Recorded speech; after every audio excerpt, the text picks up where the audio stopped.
Liverpool എത്തിയാൽ ദൂരെ നിന്ന് തന്നെ കണ്ണിൽപ്പെടുന്ന ഒരു വലിയ കെട്ടിടമുണ്ട്.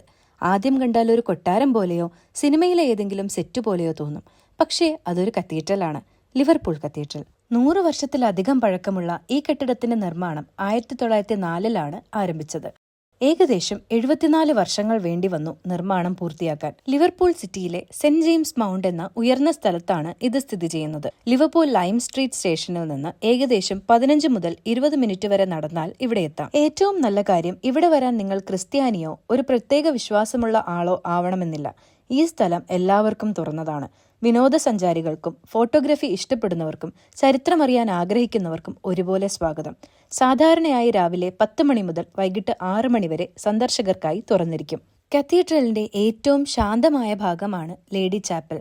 അവിടെ ആളുകൾ പ്രാർത്ഥിക്കുന്നുണ്ടായിരുന്നു, ചിലർ വിശ്രമിക്കുന്നുണ്ടായിരുന്നു, ചിലർ വെറുതെ അന്തരീക്ഷം ആസ്വദിച്ച് ഇങ്ങനെ ഇരിക്കുന്നുണ്ടായിരുന്നു. കത്തീഡ്രലിന്റെ മധ്യഭാഗത്തുള്ള ആൾത്താറാണ് ആരാധനയുടെ പ്രധാന കേന്ദ്രം.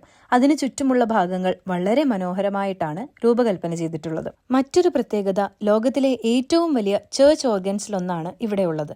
ഏകദേശം 10,000-ലധികം പൈപ്സുള്ള ഈ ഓർഗൻ വായിക്കുമ്പോൾ മുഴുവൻ കത്തീഡ്രലും സംഗീതം കൊണ്ട് നിറയും. വേറൊരു രസകരമായ കാര്യം, ഇവിടെ ഗ്രേറ്റ് ജോർജ് എന്ന പേരിലുള്ള ഒരു ഭീമൻ മണിയുണ്ട്. ലോകത്തിലെ ഏറ്റവും വലിയ ചേർച്ച് ബെൽസിലൊന്നായി ഇതറിയപ്പെടുന്നു. ഇത് മുഴങ്ങുമ്പോൾ അതിന്റെ ശബ്ദം ദൂരെ നിന്നും കേൾക്കാം. ഈ സ്ഥലം വെറും ആരാധനയ്ക്ക് മാത്രമുള്ളതല്ല. സംഗീത പരിപാടികൾ, കലാപ്രദർശനങ്ങൾ, വിവിധ കമ്മ്യൂണിറ്റി ഇവന്റുകൾ എന്നിവയും ഇവിടെ നടക്കാറുണ്ട്. അതുകൊണ്ട് തന്നെ ഇത് ജീവിക്കുന്ന ഒരു സാംസ്കാരിക കേന്ദ്രം കൂടിയാണ്. ചരിത്രം ഇഷ്ടപ്പെടുന്ന ആളുകൾ ലിവർപൂളിൽ എത്തുകയാണെങ്കിൽ ഒരിക്കലും കത്തീഡ്രൽ കാണാതെ മടങ്ങരുത്.